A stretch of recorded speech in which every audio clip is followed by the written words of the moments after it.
Do you see Swiper the fox? Where? Right behind us? Swiper, no! Hey! What? You're too late! Whoa! You'll never find your backpack now!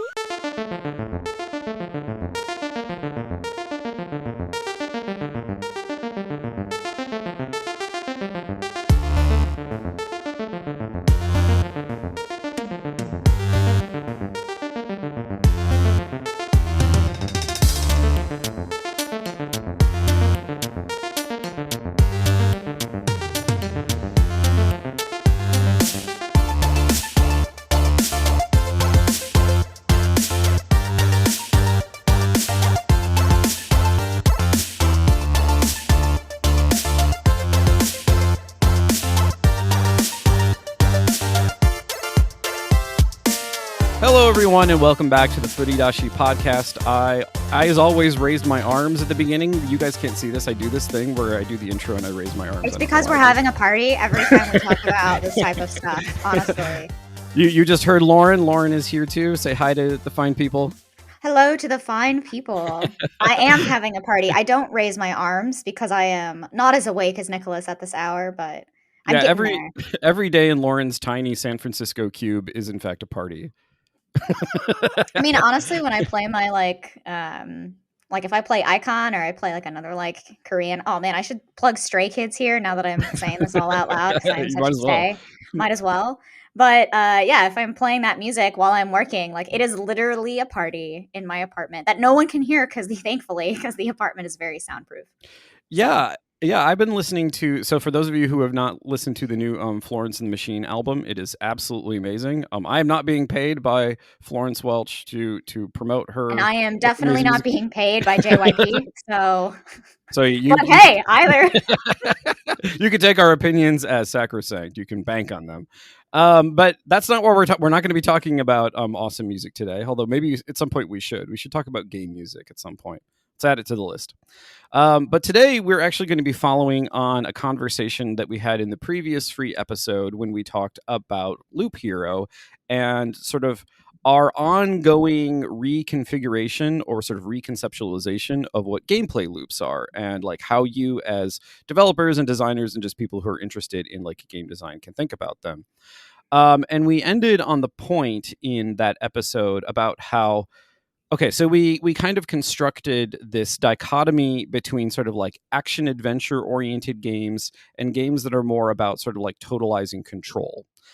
We then had a Patreon episode about 4X games, which sort of like epitomized this concept of like the global control game as global control rather than game as like individualized personal narrative.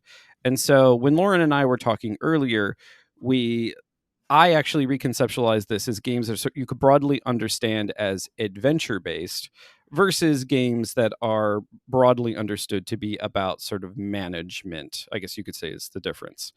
And that's why in that previous free episode, we kind of almost accidentally got on the topic of emergent narrative, because one of the things that we realized is that like once you push the sort of like the adventure-y aspects out of the way, one of the things that does is that opens up space for players to use the game kind of as a tool set to create narratives for themselves that emerge out of their gameplay, out of using sort of the tools that the game provides. Yeah, and this actually led me into kind of discussing with Nicholas beforehand to try to not only like identify what exactly do we mean by an adventure game, which I think a lot of you are probably going, Lauren, like we know what adventure games are. No, you and don't. My answer always is, yeah, do you? Do you though? Do you really? Do you?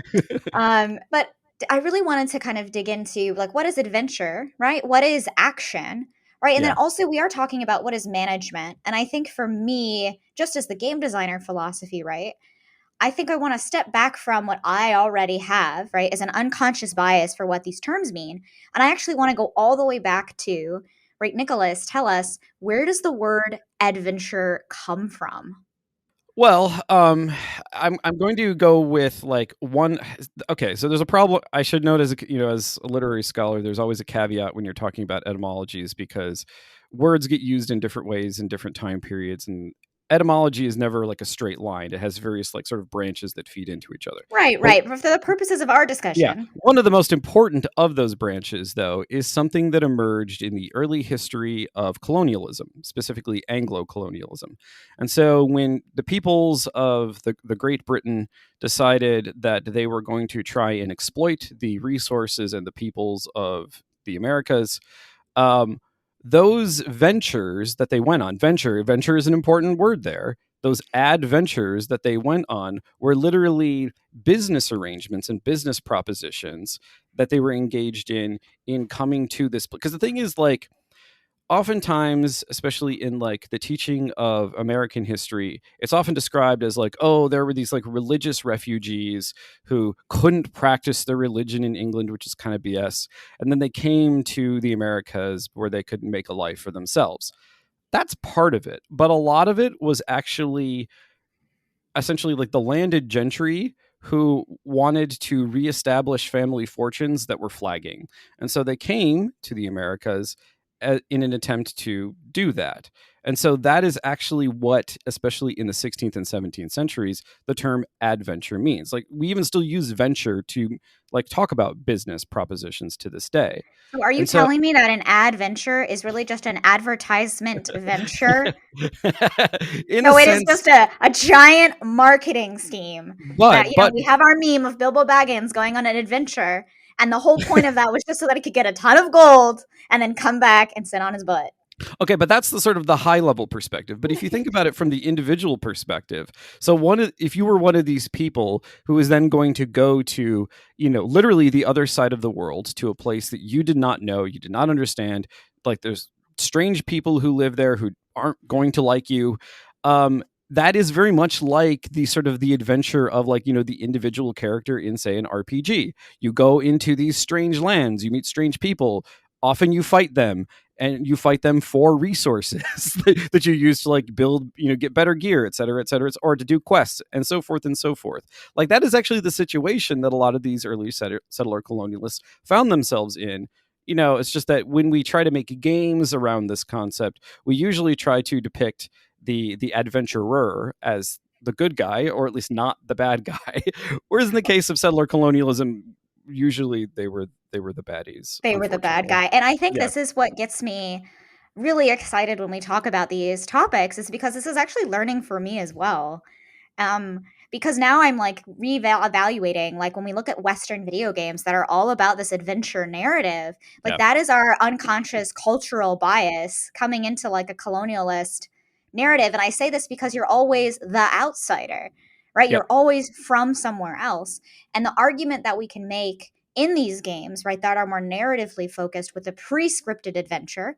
And so say Dragon Age, right, for example, is a more yeah, pre-scripted adventure, that when you choose your origin story, that is incredibly important because you are either propagating, right, what could be considered a colonialist narrative, or you could be propagating maybe a post-colonialist narrative if you came from a settled area. If you're a Dalish, right, in the new yeah, Dragon Age Inquisition, you're actually propagating something that you have been subjugated and now you're rising yep, to a position of power. Well, now yeah. you have incredible storytelling just from the fact that you realized and recognized that a lot of an adventure comes from a colonialist settler narrative And the conflicts that in the result. culture Yeah, and the conflicts that result from that. yeah. So, with all of that, right, that background and that history, this is like the definitions part of our Yeah. essay here. This is very important, right? So yeah, that's the context. That's sort of the pre-reading that you would need to do, because one of the things that we fundamentally want to think about adventures from a sort of like a gameplay perspective is then an adventure means then fundamentally that the pattern of behavior or the pattern of actions that you will likely engage in has been largely prefigured for you. Mhm. So, if you think like on a basic mechanical level about a game like Dragon Age or a game like even just the Assassin's Creed games, then what the game presents you is a sort of like there is a degree of openness there, but it is also not really railroading you, but it's sort of like pushing you in a particular direction. And that could be figured in terms of a story, as it often is as it definitely is in a game like Dragon Age. Or it can be figured simply in terms of, like, the mechanics of a platforming game. Like, when you play a platformer, the level is predetermined, and it is your sort of job as the adventurer, like, moving through that space, to navigate the predetermined zone in which your avatar is operating. Whereas this other thing that we want to talk about, which we see as fundamental to sort of the concept of emergent gameplay, is really about sort of like not making that prefigured, or like minimizing the prefiguration as much as possible. Right. And that's why the word, I'm going to call this a word, but it's really an acronym. That's why when you ever consider RPGs, Yeah. immediately, if you're from the gaming community, and I mean, you have played games, that is it, full stop. You already are thinking, I know what an RPG is. A role-playing game has a subset of actions that have been prescribed to you based on the nature and the history, right, of role-playing games. Yeah. And you actually see this a lot when even just children on the playground play house, or one of the children becomes the leader. Everyone establishes these roles, right, in Child's Play. If you have the leader, you're going to have the right-hand man, or that one person that's the kiss-up. Right? You're Yeah. going to have someone that's not the kiss-up, but who the leader obviously trusts more because they're not a kiss-up. Or someone who wants to get on the leader's good side all the time by always saying yes. A yes person, if you will. Yeah. And that's just for definitions, because I do recognize a lot of you that do listen to this. English isn't your first language, and I realized I use a lot of idioms lately. So I just wanted to clarify that. So you have that in that structure of children. And I like to bring that up because when I did a lot of my research back in the day as an academic, they would always, a lot of research about games and games theory and video games always goes back to playground and kindergartners. Yeah. And I know that sounds really strange, but it's just true, because they're wanting to show you that there is a fundamental human aspect of just, and it's universal in every country. This was globally studied, that all children, right, create all of these roles for themselves. But mechanically, right, when you get to now creating a simulation of the environment in which you grew up, we are looking at an RPG now as something that can be twisted or molded or redefined from a video game standpoint. Yeah. So how do we actually do that as game developers is kind of chaotic. We have no idea, right? So now Nicholas and I, knowing we have no idea, can only point to an example, right, that has actually done this. And like Nicholas was foreshadowing, it's not about the kind of adventure side or the personal journey or action of it, but it's from the management side. And how do you manage your personal journey versus just how do you feel taking the personal journey? Yeah, it occurred to us that in our previous free episode, a lot of the examples that we were giving were strategy games, were a particular genre. And so then the question emerged, well, okay, is it possible to take sort of the lesson that you can learn from strategy games and apply it to something like a role-playing game? And there actually is a game that did this, in fact. I mean, I don't know if it was the first. In fact, it probably wasn't the first.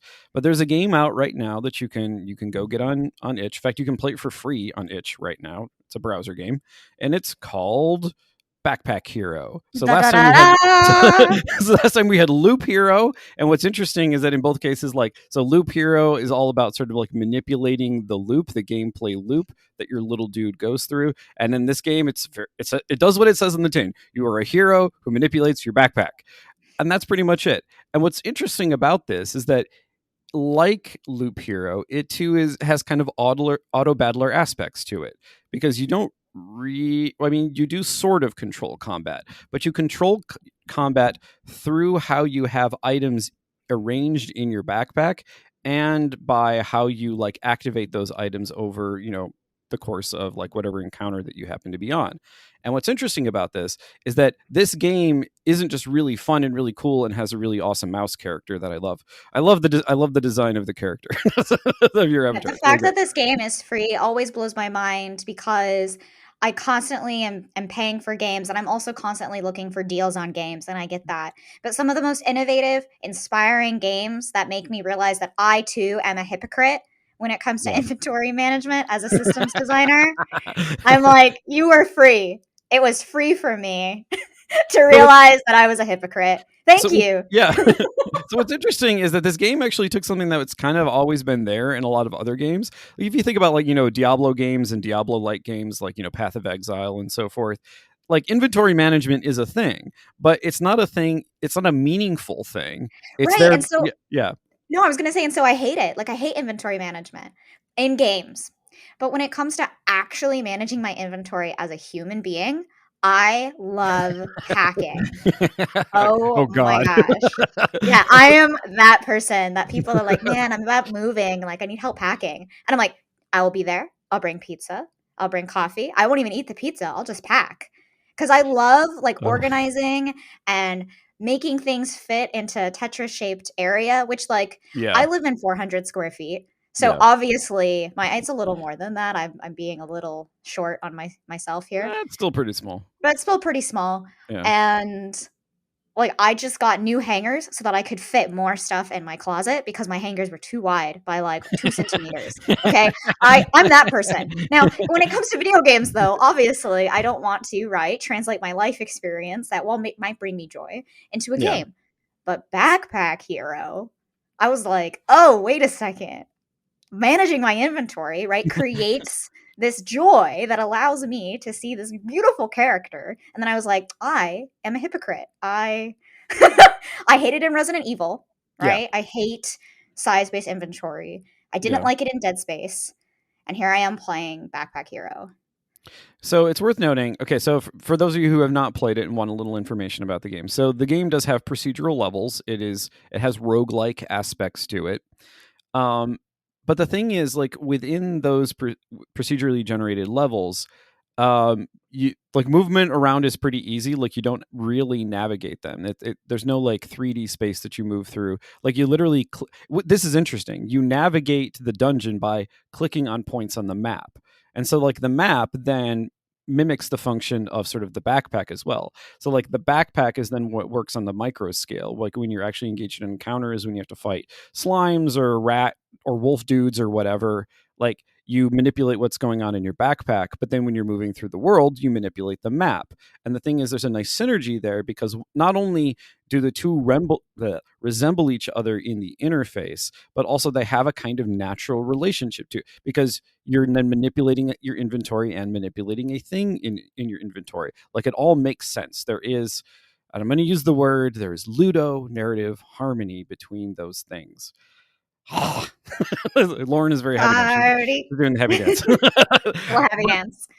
No, there is. I think it has to be that. I was going to say, I think that is that synergy. And let's kind of break down, though. For me, my question is, why? Is why and how does that synergy exist? Yeah. And then because when we talked about this, we wanted to kind of show how it's not that it didn't take away action from the player. No. Right? It's that it wasn't focused on putting that action at the adventure level, right? What meant you are creating the character. And I think for me, that's why I don't like the inventory management side, because the focus and all of the action and attention that the developers have put to, right, as to how I'm engaging with the world. Yeah. But now this is completely separated from that. So when you were playing this, right, how did that relationship form? How did it finally get you to use the term ludonarrative harmony after our many years together? Big vomit. For those of I you also hate academic terms, and I don't Yeah. use them in my workplace because I'm in AAA. If I said that word, they'd be like, Lauren. For those of you who have not listened to the way back of the Furidashi adventure in podcasting, you are probably not aware of the fact that we were actually deeply critical of the concept of ludonarrative harmony for a whole host of reasons that you can listen to, and I will link them to you in the show notes. But when it comes to playing this game and why I was for those longtime listeners will know, I like management style games. I like the strategy games. And so then I also like RPGs as well. And so then to find a role-playing game in which it's sort of like understood, in other words, it didn't try to like make a strategy game that was a role-playing game. There are actually a lot of those in existence. What it did is it learned the lesson of strategy games. It understood what the deep thing that is appealing about strategy games was, and then actually used what was already there in RPGs to model that. That is what is so interesting about Backpack Hero, and obviously then the cool, aesthetics as well. So the reason why it's so cool to me, then the map represents that, is because again, the map, the thing that you use to sort of figure out where the hell you're going in literally all RPGs, it too was a thing that was always already there. But the map in those games tends to either just be sort of like a navigational tool, or just like, if it's like, I don't know, when you see the world and you need to sort of like quick travel from one place to another, it tends to have fairly limited functionality in the game. Whereas in this case, not only is like really fundamental functionality is being given both to the backpack and to the map. So these things that were there in RPGs that were in many ways being underutilized, and then learning the lesson from strategy games with their emphasis on sort of like the preparation aspect of those gameplay loops, and applying that lesson to things that were already there. The reason why I love Backpack Hero so much is because it shows that someone thought about that. Like, a thought was had, analysis was done, a thought was had, and that thought was applied to gameplay, and it created a really great game. Full stop. Yeah, we can't end the episode Yeah, we there, can't end but the I episode mean, yeah, this is 20 minutes. Thanks, bye. No, I actually wanted to touch on that as well, because for me, it always comes out of like the student games where people are forced to think about Yeah. things. They're forced to analyze something, and it could be as fun or as and chaotic as Quake. You could be forced to analyze Quake, right? And I bring that game up because it's really old, but it's like a first person shooter. People, in general, in like the first person shooter community, right, are constantly analyzing Quake, but it was too fun, right? We haven't seen rocket jump really in a game in like since No, it's been around, but it since didn't like really make its way outside of Quake, it though. didn't, because Yeah. it was too fun to the prescripted adventure of a development cycle, right? And I don't disunderstand that, but the reason why I say it was too fun is that it was easily exploitable, right? It was an action that was easily exploited, and it was a primary action. I am going Yeah. here with this, right? No, I understand And where it, you're going. yeah. And I think that if you've ever played a first person shooter and you go, man, this is really exploited. This weapon is like too powerful. It's too overpowered, right? They nerf it, right? Yeah. Now we have this concept within the gaming community and within the development community that like the players that are going to play your game are going to exploit your game, are going to find these systems that they can exploit, right? Yeah. Very easily. And that the consensus is we will turn them down to better balance something to create an even playing field, right? Yeah. Now, this can happen whether it's a PvE or a PvP, or even an adventure game, right? An MMO, right? It can be anything. Yeah. And it's because the primary systems of engagement for that player are about the personal actions and interactions they have on the world around them. Yeah. And it's like situated to the avatar. That's why it's such a big deal. Because when Yeah. I press square, I am punching you in the face. It could be like Street Fighter, right? So there we go. But what's really interesting about Backpack Hero is it takes something that in a typical AAA budget, quad A budget, even if you will, right? In this huge world space, that's a tertiary system. When you're developing an MMO, an online RPG, in any game that has travel in it or traversals are secondary, right? To Yeah. whatever your core mechanic is, right? Yeah. And fast travel, maps, map design, even procedural maps can take a huge third of the budget and would still be considered less important than, say, swinging your sword, Yep. right? Because the swinging the sword is called second to second. So it takes something that is a tertiary system, maps is a tertiary system, inventory, in a lot of other games, and says, what if I removed everything else and made it a primary system? Yeah. And for me, you're going, well, if it's a primary system, well, now it is a little more strategic, right? But I actually I'm not sure if strategy is the right word. I do think there is strategy involved, but it's Yeah. almost even more tactical, right? And because they realize that it's not just about what's in your inventory, it's also about what's in the environment. They've Yeah. actually created that synergy for you to go, even if I mess up in one environment, I can kind of correct or afford it in the second. right? Yeah. I've messed up in my backpack. I don't have everything I need. Now the map is going to change so that it kind of works for what I need, but I should be better prepared and have a better strategy next run, right? Yeah. Well, and it also takes what in like your massive mainstream games is often used as a limiting factor, because the thing is like inventory systems in your Diablos or your MMOs, they tend to just be an arbitrary restriction. But the restriction here actually becomes an affordance, because the thing is, it's not it is a restriction because it still has that aspect. Like there is a limited space that you have, and over the course of leveling up your character, you can increase the size of the backpack, but you can increase it strategically because you actually get to choose which blocks to open up. And the reason why No, that's important, and the define reason, yeah, affordance really okay. quickly. So an affordance is something that it's essentially, it's like what we were talking about in the previous free episode about like tools. It is something that like opens up an opportunity for you. In other words, it has defined parameters. So like a good idea, okay. A way of thinking about an affordance is like thinking about any tool. So like if you have a screwdriver, like if you could have a flat-headed screwdriver or a Phillips head screwdriver or like star-headed or whatever. Like so there are limitations there. You can only use it in particular ways. But what it allows you to do is it allows you to manipulate mechanically these things called screws that you cannot do with your bare hand. And All so right, perfect. the affordance allows you to do that, but within the context of a particular limitation. So the backpack then becomes the same thing. It is now permitting you to do certain things through its limitations. Whereas in the case of sort of like your typical game design, it's merely a limitation. It's just stopping you from doing things. Whereas in this case, it is stopping you, but through the stopping is also facilitating other forms of behavior. And that behavior can take the form of like, adjacency bonuses between particular items as you arrange them in your backpack.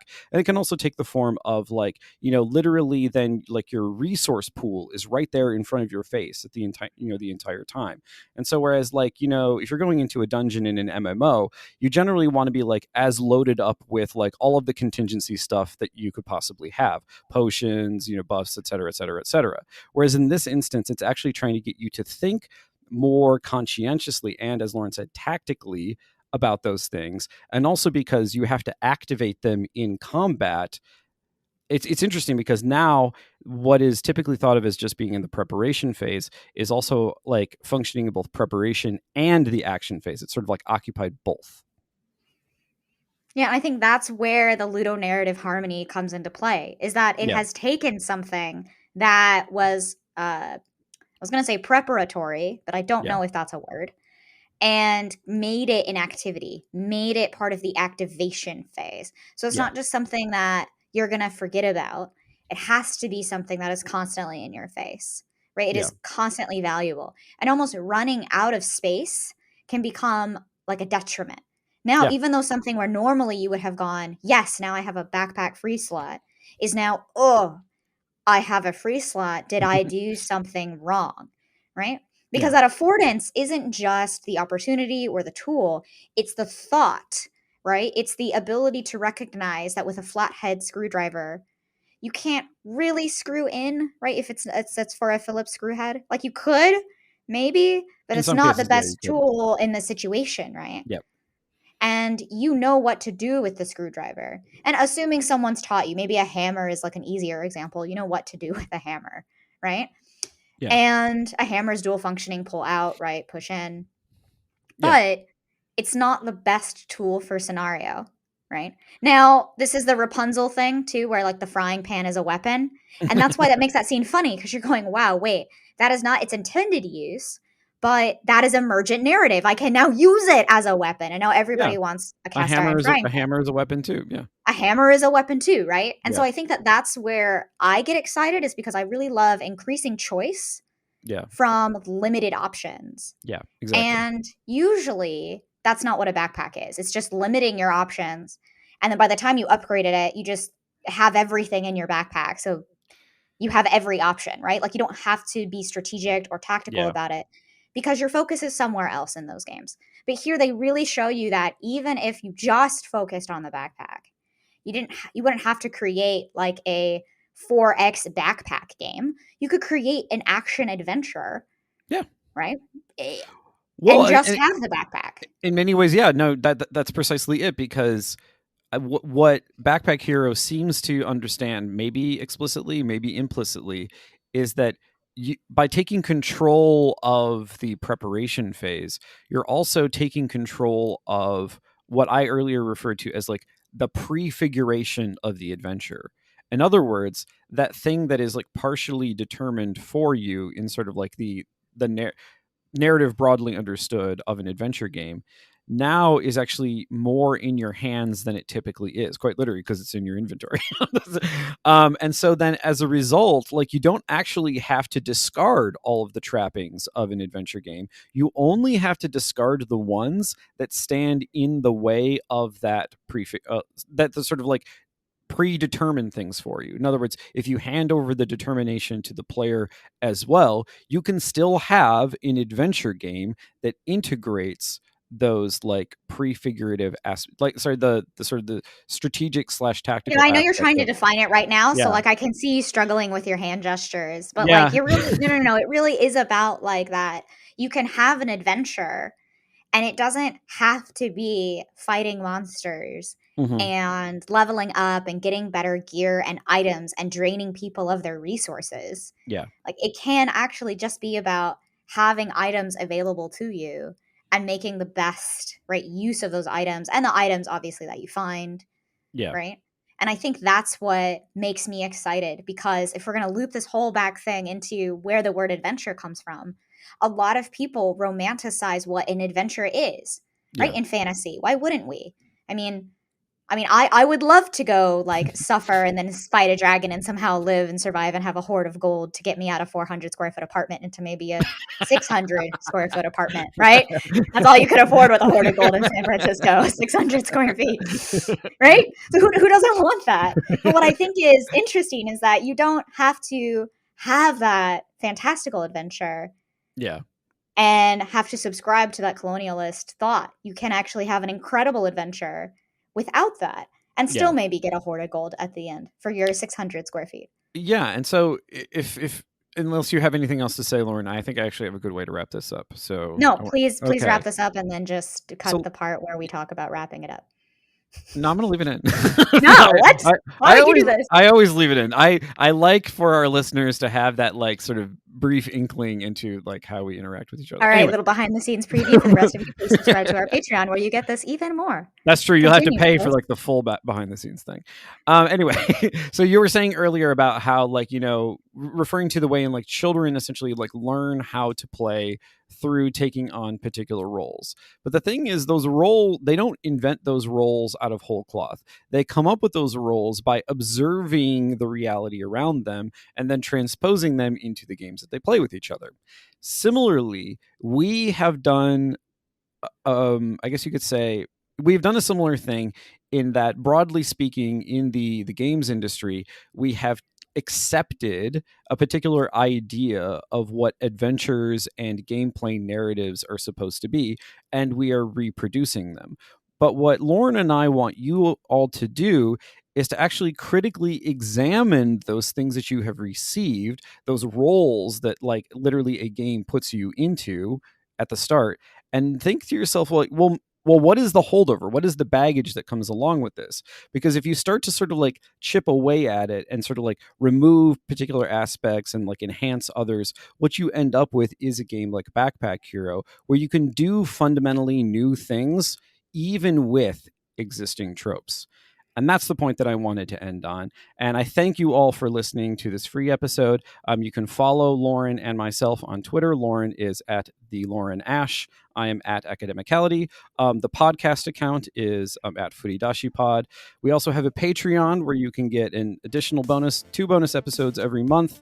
They generally go more in depth into like the topics that we discuss in the free episodes. So if you want more of this, and also if you want more behind the scenes stuff, you can join us there. But until next time, have a great week.